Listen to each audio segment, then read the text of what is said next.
positive morning to all the respected teachers and my fellow opponent present here. I am Dikshita, the leader of this team, Group 4.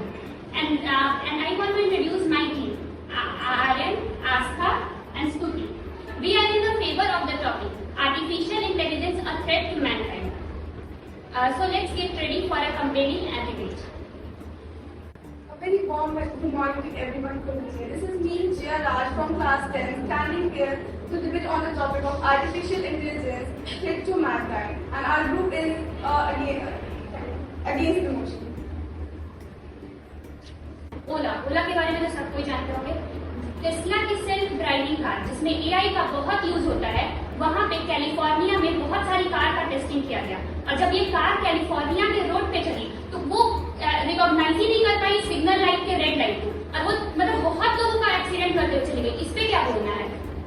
Aryan green horizon project में AI system का use करके air pollution और pollution track को forecast किया गया और बोला कि एआई हमारी लाइफ को इजी बना रहा है। तो इजी बनाने को हम लेजी बनते जा रहे हैं, सारा काम मतलब एआई से कराते हैं। तो इस क्वेश्चन हुआ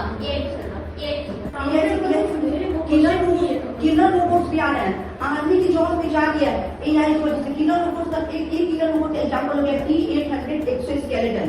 चाइना एआई का यूज करके मिलिट्री को एनहांस कर रहा है, लेकिन अगर सोचो सिर्फ चाइना एआई का यूज करके सिर्फ मिलिट्री को एनहांस कर रहा है तो बाकी सब कंट्री की इंटीग्रिटी और सेफ्टी पे कितना खतरा आएगा। तो मैं न्यूक्लियर वेपन का हैक करके वुमन पे अटैक करूंगी, धरती पे अटैक करूंगी, तो क्या ये चीज सही है? हम पहले ही बताया कि यूरोपियन यूनियन ने लॉ बना दिया है कि कोई भी एआई का यूज करके न्यूक्लियर वेपन का यूज तो क्या उसको बना भी नहीं सकता है। तो गूगल का तुम सर्च करते हो तो इतना एक्यूरेट रिकमेंडेशन किससे आता है? एआई की वजह से। यूट्यूब पे सर्च करते हो इतना अच्छा रिकमेंडेशन और जो एक्यूरेट होता है वो कैसा होता है? एआई की वजह से। यूपीआई ट्रांजैक्शन होता है वो किसकी वजह से होता है? वो एआई की वजह से होता है। यार कितनी सारी फील्ड में हम लोग हेल्प करते हैं। और गूगल का खुद एक एआई का अलग प्लेटफॉर्म है, तो ये नहीं बोल सकते कि एआई ही सब कुछ करवाता है। और एक वो जरूर उसको वायलेट करेगा और ह्यूमन को जरूर खतरा पहुंचाएगा। जो 3 लॉज है ना रोबोटिक्स के, वो उसको भी वायलेट करेगा। इस पे आपने बोला एआई में पैसा नहीं लगता है। एक फुल्ली एआई इक्विप्ड सिस्टम को बनाने में अराउंड $200,000 लगते हैं। इस पे क्या कहना है? बिल्कुल भी महंगा है। अगर हमको अपना एआई स्टार्टअप स्टार्ट करना है तो हम कभी भी बड़े से बड़ा जीपीयू खरीदने नहीं चाहेंगे। हम गूगल के पीएटी भी जाएंगे, अमेज़न भी जाएंगे, वहां पे अपना डेटा स्टोर करेंगे। तो इतना खर्चेगा तो नहीं, बस हम लोग को आइडिया आना चाहिए। आप लोग को आना चाहिए कि हम लोग कैसे इम्प्लीमेंट कर रहे हैं। हम लोग को आइडिया बस बहुत सारे आइडिया उसको इम्प्लीमेंट करना है, जानना जरूरी है, सीखना जरूरी है। 2016 में फेसबुक के डेवलपर चैट बॉट्स बना रहे थे फेसबुक के लिए, तो उस समय एक ऐसी घटना सामने आई जिसने सबको चौंका दिया था। जो चैट बॉट्स थे वो आपस में बात करने लगे और उसको डेंजरस बना रहे हैं, जो कि अगर एआई जितने भी लोग यूज करते हैं और अगर उनमें से 10% लोगों के लिए भी वो डेंजरस है, उनकी लाइफ लॉस हो रही है, एंजाइटी में जा रहे हैं, डिप्रेशन में जा रहे हैं, तो एआई गलत है। भले ही अगर एआई 1000 मैन का वर्कफोर्स कर सकता है, लेकिन एक भी एआई ऐसा नहीं बना है जो ह्यूमन ब्रेन की एक्स्ट्रा ऑर्डिनरी ह्यूमन ब्रेन को रिप्लेस कर सके, क्योंकि एआई बना ही ह्यूमन इंटेलिजेंस की वजह से है। हम देख सकते हैं कि आर्टिफिशियल इंटेलिजेंस की वजह से बहुत सारे लोगों को अनएम्प्लॉयमेंट जैसी प्रॉब्लम फेस करने को पड़ रहा है। हम लोग वो आगे चल के हम लोग जान नहीं रहे। ये तो बस नमूना है, नमूने से ही इतना मतलब इतने केसेस आ रहे हैं एआई की वजह से। तो जब वो पूरा एडवांस हो जाएगा तो बहुत मतलब इतना हो जाएगा कि वो हम लोग को ही मार कर जाएगा, हम लोग से काम करना। जैसे कि कुछ इसी साल मतलब ने अपने ही वुमन ऑपरेटर को मार डाला है अमेरिकन सिक्योरिटी सेक्रेटरी। ये हम नहीं बोल रहे हैं, ये अमेरिकन एयरफोर्स के कर्नल टी टस्कर ने बोला था।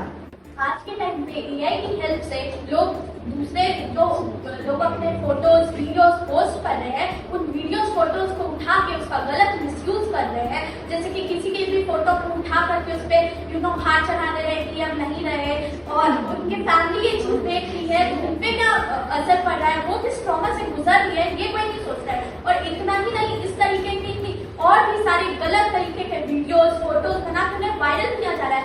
इनफैक्ट लोग रिलीजियस टॉपिक में भी ऐसा कर रहे हैं, दूसरे टॉपिक्स का कोई पॉइंट उठा के दूसरे से कनेक्ट करके उसको वायरल कर रहे हैं, जिससे लोगों में हेट्रेड फैल रहा है। एआई का सबसे बड़ा डिसएडवांटेज हम बोल सकते हैं टेररिज्म। जिससे हम जा रहे हैं आ भी रहे हैं, जैसे कि 83,000 हमारे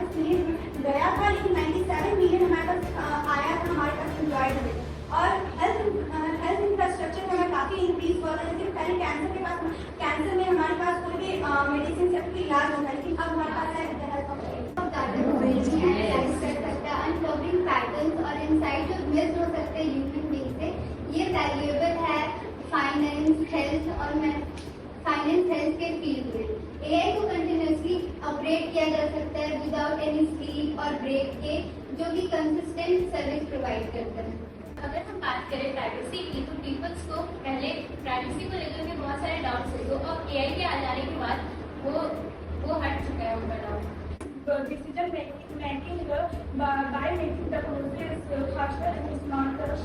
AI relies down the perform task job आ रहे हैं, बट एआई की हेल्प से जॉब जितनी जा नहीं रहे हैं उससे कहीं ज्यादा आ रहे हैं। अनमैच्ड है और इनवैलिड है। 83 मिलियन जॉब्स गई और 69 मिलियन जॉब्स बनी, और जो जॉब्स बनी है क्या आपकी गारंटी है? आपकी पूरी गारंटी की जो लोग आने वाले फ्यूचर में हर लोगों को एआई के बारे में पता ही है। एआई की वजह से सर्जरी वगैरह हो रही है, तो एआई की वजह से एक्सीडेंट भी हो रहे हैं। वर्ल्ड के लेवल पे देखें तो टोटल 30 और 35% एक्सीडेंट होते हैं।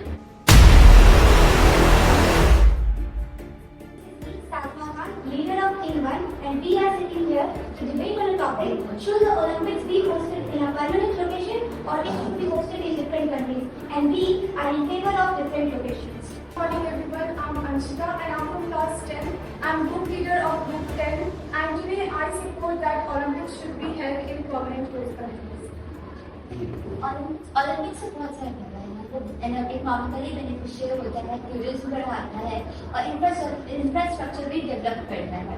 और ओलंपिक्स की बात करें अगर हम लोग, तो इंफ्रास्ट्रक्चर बढ़ने की वजह से जो वहाँ के सिटीजन है उनको काफी ज्यादा हेल्प होती है। सिटी में ओलंपिक्स हेल्ड करा जाता है, उस सिटी को अर्बन रिविटलाइजेशन जैसे बहुत सारे प्रॉफिट होते हैं। आपको पता होना चाहिए कि जिस कंट्री में ओलंपिक्स कराया जाता है उस कंट्री को बहुत सारे बेनिफिट होते हैं। एक ही कंट्री में अगर कराया जाएगा तो एक ही कंट्री को बेनिफिट होता है। जैसे हम कह सकते हैं कि लंदन में 2010 से 2017 के बीच में लंदन में ओलंपिक पार्क के आसपास जो 6 नगर थे, 6 नगरों में 110 के तक जॉब बढ़ गई। ओलंपिक का मोटो है सस्टेनेबिलिटी और ग्रीन गेम्स, तो हर बार नए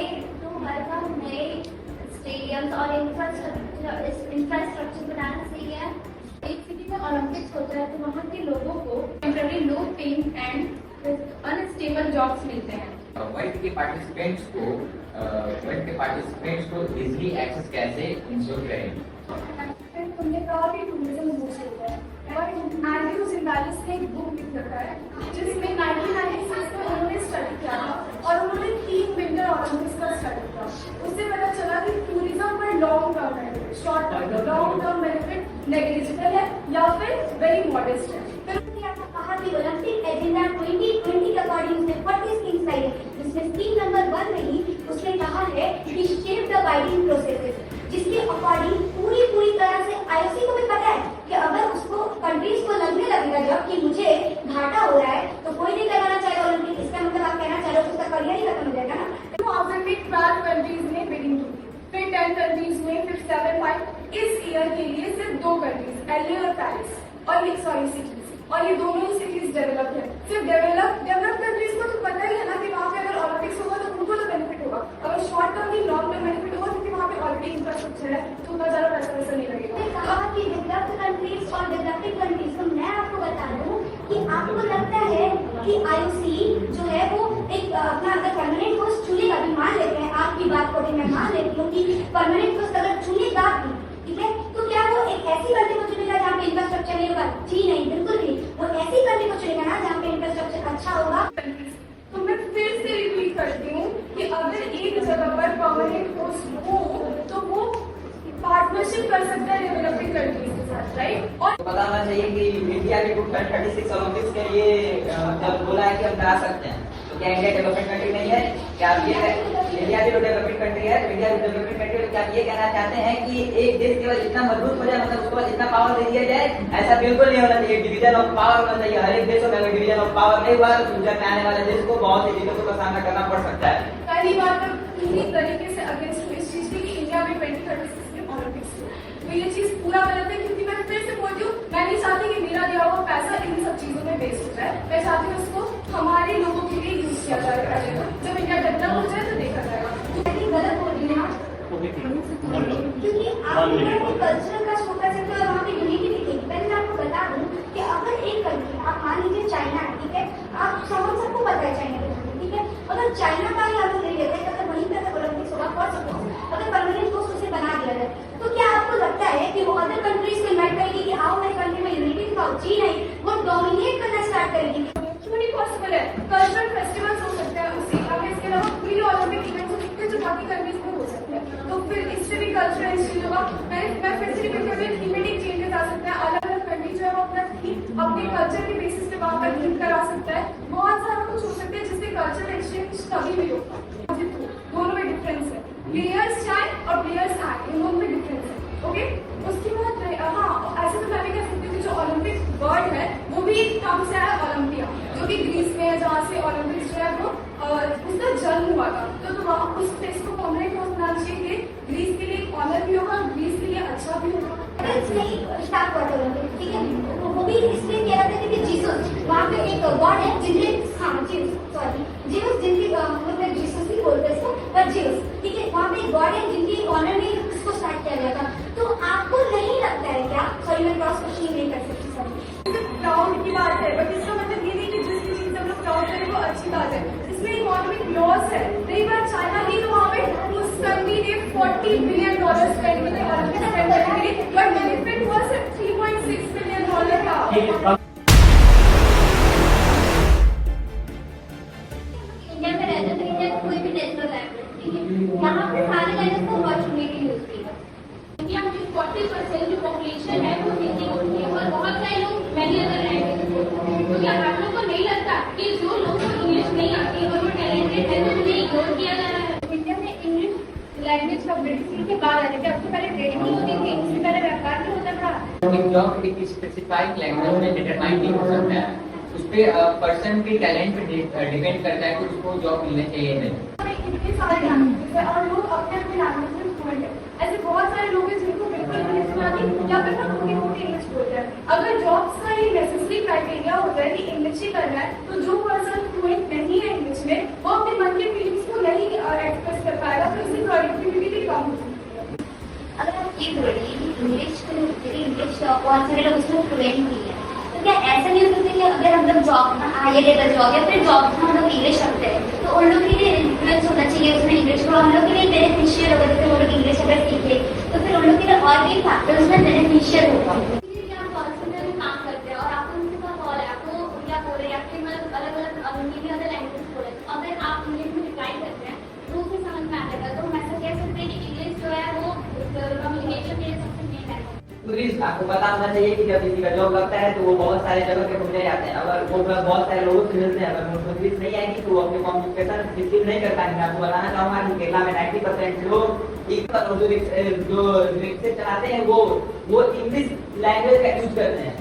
आपने कहा कि हिंदी सीख लेनी चाहिए, तो मैं आपको बता दूं हिंदी एक ऐसी लैंग्वेज है जो इंडिया में ऑलमोस्ट सभी लोगों को आती है। दूसरे कंट्रीज से रिलेटेड बात कर रही हूँ तो एग्जैक्टली हमारे मन की फीलिंग्स को लोग सपोज एक जॉब है सीए, उसके लिए हमारे इंडिया में ऐसा मिथ है कि इंग्लिश इज कंपल्सरी, बट अगर कोई पर्सन बहुत ही अच्छा वो अकाउंटेंसी बहुत ही ज्यादा अच्छा करता है, वो सब्जेक्ट को अच्छा कमांड है, बट वो बस इंग्लिश में फ्लुएंट नहीं, तो हाँ उसको वो अपॉर्चुनिटी नहीं मिलनी चाहिए। दूसरी बात हमने बात की थी हिंदी बहुत ज्यादा नीरज चोपड़ा और इन लोगों की आपको बता दूं, मैं आपको बता दूं क्रिकेट में यशस्वी जायसवाल जिनसे जब इंटरव्यू लिया गया था, जब हमारी जीत उनकी उनसे जब इंटरव्यू लिया गया था वो इंग्लिश नहीं बोल रहे थे अच्छे से, जिसकी वजह से उनका काफी मजाक बना था। अगर आप जाके ट्विटर पे देखेंगे उनको आज भी ट्रोल किया जाता है कि इंसान को इंग्लिश नहीं आती। अगर आप इंग्लिश सीख लोगे तो उसमें क्या दिक्कत है? कम्युनिकेशन को अच्छा ही करता है, आपके कम्युनिकेशन को बिगाड़ नहीं रहा है। और जॉब्स के लिए बहुत ज्यादा नेसेसरी कंडीशन होती है, इंग्लिश आप कितनी भी बड़ी कंपनी में चले, अगर आपको इंग्लिश नहीं आती है ना तो आपको नहीं वहाँ पे लिया जाएगा, क्योंकि कंपनी अपनी रेपुटेशन को बिगाड़ नहीं सकती है। Good morning everyone, I'm Arshika and I'm from class 10 and group 10. Today we are supporting private schools. प्रभात के साथ मैं आदित्य शेखर आप लोगों के समक्ष बाल विवाह प्रतियोगिता में पब्लिक स्कूल को सपोर्ट कर रहा हूँ। पब्लिक हो या प्राइवेट है तो दोनों schools he, but real question ये है कि किस स्कूल में हम अपनी जिंदगी के लिए बेटर प्रिपेयर करते हैं। एल्बर्ट आइंस्टाइन ने कहा था हर इंसान जीनियस होता है, बट अगर तुम एक फिश को ट्री क्लाइंबिंग के लिए कहोगे तो वो फिश अपना पूरा लाइफ यही सोचकर बिता देगी कि वो एक मूर्ख थी। एंड पब्लिक एजुकेशन सिस्टम ना केवल फिश को पेड़ पर चढ़ने के लिए कह रहा है, बल्कि उसे नीचे गिराकर उसे दौड़ने के लिए भी फोर्स कर रहा है। प्रोवाइड करने वाले पब्लिक स्कूल इतने ज़्यादा चीप हो चुके हैं कि ये एम्पैथी प्रॉमिसेस करके बच्चों के फ्यूचर के साथ मास लेवल पर पब्लिक स्कूल है क्या? गवर्नमेंट का वोट मांगने का जरिया। इंडिया में 10 लाख गवर्नमेंट स्कूल है, ज्यादातर विलेज एरिया में। किस लिए? For education, for development? No. अगर एजुकेशन के लिए होता तो टीचर रिस्पॉन्सिबल और अकाउंटेबल होते, और अगर डेवलपमेंट के लिए होता तो थोड़ा पैसा गवर्नमेंट इंफ्रास्ट्रक्चर और स्कूल में तो लगा ही देती। गरीबों को एजुकेट करने के लिए बनाया गया है, लेकिन डार्क रियलिटी ये है कि ये गरीबों का ये कोई होप नहीं है, गरीबों का ये लास्ट ऑप्शन है। Free lunch, free fees. यही है कि ज्यादातर पब्लिक स्कूल में जाकर बच्चे अपना टाइम वेस्ट करते हैं। पब्लिक स्कूल में टीचर्स पढ़ाने नहीं बल्कि अटेंडेंस लगाने जाते हैं, बच्चे पढ़ने नहीं बल्कि मिड डे मील खाने जाते हैं, जो शायद स्टेल फूड आइटम से बना हो, और विमेन एम्पावरमेंट लाने नहीं बल्कि अपने घर में थोड़े पैसे लाने। जैसा कि आपने कहा कि मछली को पेड़ पे चढ़ना है और मछली को ही पकड़ के नीचे खींचना है, ये गवर्नमेंट स्कूल का काम है। ऐसा आपका कहना बिल्कुल गलत है। जैसे कि आप जानती हैं कि स्कूल्स में जो टीचर्स होते हैं वो बीपीएससी जैसे one of the toughest exam को क्लियर कर जाते हैं। जो टीचर्स बीपीएससी नहीं दिए वो साक्षरता जैसे एग्जामिनेशन को क्रैक कर रहे हैं, तब जाकर वो टीचर बन पा रहे हैं, या फिर उनको निकाल दिया जा रहा है। उनका मतलब उनको एक्सपीरियंस किया टीचिंग का, फिर भी उनको रोक दिया जाता है कि आप टीच नहीं कर सकते बच्चों को। टीच करना है तो प्राइवेटली करो, पब्लिक स्कूल में। सेकेंड चीज आपने कहा कि पब्लिक स्कूल होता क्या है और पब्लिक स्कूल वोट मांगने की जरिया है। आपका कहना बिल्कुल गलत है, क्योंकि पब्लिक स्कूल से आप कैसे कर सकते हैं पब्लिक स्कूल से वोट मांगने की जरिया है। हम ये भी कर सकते हैं प्राइवेट स्कूल में अगर कोई नेता आए, कोई आए, आपके लीडर आए और आपको भाषण दे तो आप बोलेंगे प्राइवेट स्कूल में भी वोट मांगने की जरिया है, आप ये भी बोल सकती हैं। जैसे कि मेरा क्वेश्चन है, अगर इंडिया में अगर सभी पब्लिक स्कूल को अगर बंद कर दिया जाता है और प्राइवेट स्कूल को ये बस रहने दिया जाता है, तो प्राइवेट स्कूल अपना मनमर्जी करेगा, अपना वो एडमिशन चार्ज बढ़ाएगा, फीस भी बढ़ाएगा, हर एक चीज बढ़ाएगा, जिससे कि हम जैसे मिडिल क्लास अगर फैमिली उसे अफोर्ड नहीं कर पाएंगे। मिड डे मील से डिस्क्रिमिनेशन भी अबॉलिश होता है। जैसे कि वहां पे हम लोग देखते हैं कास्ट सिस्टम इंडिया में है, और मिड डे मील से क्या होता है कि सारे बच्चे एक साथ बैठ के एक ढंग का खाना खाते हैं, इससे डिस्क्रिमिनेशन को भी अबॉलिश किया जाता है। सेकंड थिंग इज दैट कि जो मिड डे मील को कुक करने के लिए जिस औरत को रखा जाता है वो SC/ST कम्युनिटी से बिलोंग करती हैं, जिनको एक मतलब कि दबा के रखा जाता है, पिछड़ा वर्ग माना जाता है उनको, और उनसे अगर उनका बनाया हुआ खाना अगर कोई जैसे सो कॉल्ड अपर कास्ट के लोग खाते हैं तो यहाँ से डिस्क्रिमिनेशन को अबॉलिश करते हुए हम लोग देख पाते हैं। और इसके अलावा मिड डे मील एम्प्लॉयमेंट भी प्रोवाइड करता है उन औरतों को जो कि घर में उनको रखा जाता है, उनको घर से बाहर नहीं निकल दिया जाता है। जैसे कि गवर्नमेंट स्कूल में जो पढ़ाई नहीं होती क्योंकि टीचर्स केवल अटेंडेंस कर जाते हैं और स्टूडेंट्स केवल ऐसे बैठ जाते हैं, लेकिन IIT बेस्ट एग्जांपल है, गवर्नमेंट द्वारा चलाया गया स्कूल है। वहाँ से बच्चे ना सिर्फ नेशनल लेवल पे बल्कि इंटरनेशनल लेवल पे भी वो जॉब अपॉर्चुनिटीज को ले पाते हैं। आपका ये कहना बिल्कुल भी गलत है कि वहाँ पर पढ़ाई नहीं होती है, वहाँ पर बहुत बढ़िया पढ़ाई होती है। मिड डे मील में जैसे कि आपने कहा कि बहुत खराब तरीके का खाना मिलता है, लेकिन ऐसी बात नहीं है। अगर हम देखा जाए तो ग्रेटर नोएडा में, ये मेरा सत्य नहीं है वैसे तो ये टाइम्स ऑफ इंडिया का कहना है कि ग्रेटर नोएडा में एक हॉस्टल में फूड पॉइजनिंग के चलते बहुत लोग मरे थे। है जैसे कि आप लोग ने कहा कि जो आपका कहना है कि पब्लिक स्कूल में प्राइवेट स्कूल सबसे अच्छा है, तो क्या मैं पूछना चाहूंगा जो ST/SC से भी पिछड़े वर्ग के जो बच्चे हैं, क्या उन्हें प्राइवेट स्कूल एजुकेशन प्रोवाइड कर सकता है? उनके लिए बस पब्लिक स्कूल ही बनाए, वो पब्लिक स्कूल में ही पढ़ सकते हैं, आपका प्राइवेट स्कूल उन्हें शिक्षा नहीं दे सकता है। Relevant points, everything was so meticulously explained and said in a very good manner, but unfortunately we have to choose one. Okay, so yes, so finally we are going to announce the result, and the result is group, and the winner is group 4. I totally disappoint. You have done excellent job, you have proved everything, but one thing which was lacking is, participation of the entire movement. You were the only one who spoke, and sometimes, and they have, bunch of students were speaking continuously. The strong point, they were having the strong ones as well. So, would we disappoint? That's it.